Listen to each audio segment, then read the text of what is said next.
Hi friends, today let's put Mulan into the spotlight. Mulan is the amazing young lady who goes to war to save her country. And you have saved us all.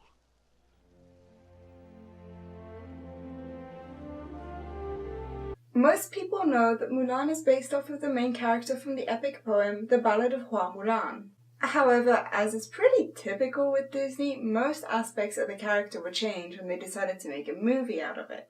In the original poem, Mulan was called Mulan. In the movie, her name is Mulan. Mulan.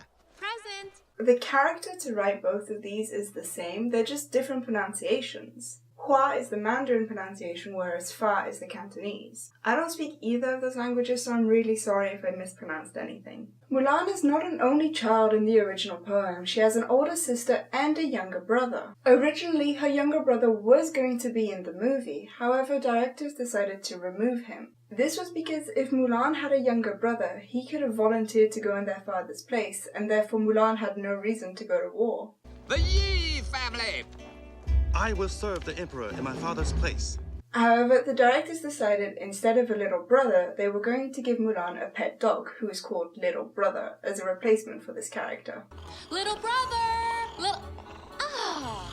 There you are. By the time Mulan goes to war when she's 18, she's already well versed in archery, swordsmanship, bujutsu, martial arts, and a bunch of other hand-to-hand combats. These were all taught to her by her father as she grew up.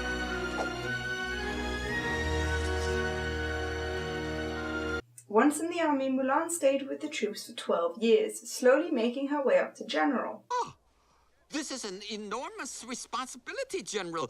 Though she was offered many rewards, including working as an advisor for the Emperor, Mulan refused everything and decided to go home after 12 years in the army to look after her dying father. Unlike in the animated movie, this Mulan loved to wear makeup and have feminine hairstyles and feminine clothing.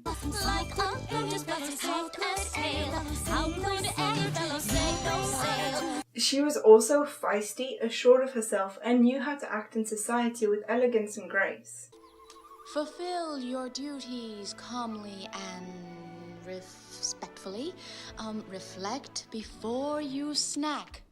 Act. In the movie, Mulan's identity as a woman is revealed while she is still at war, whereas in the poem, it's not revealed until much later. A woman!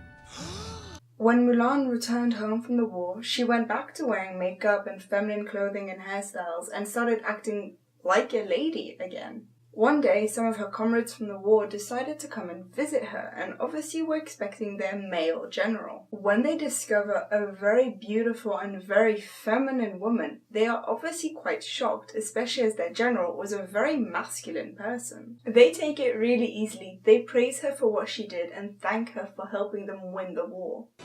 You said you'd trust Ping. Why is Mulan any different? In some versions, the poem ends with the Emperor asking for Mulan to become his lover or concubine. She refuses and ends up killing herself before she can be captured. However, this isn't the ending of all the versions of the story. It also remains unknown as to whether Mulan was a real person or just a legend.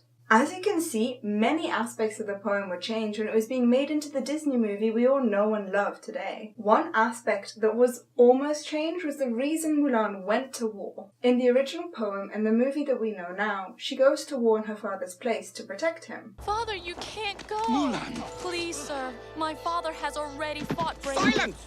However, there was one version of the script where Mulan decides to go to war to escape the society that she feels she doesn't belong in. But if you... I know my place. It is time you learned yours. This was changed to follow the original poem because the directors believed that having Mulan leave for these reasons made her seem selfish and unlikable. Are you more of a feminine or masculine person, or somewhere in between? Please tell me in the comment section down below.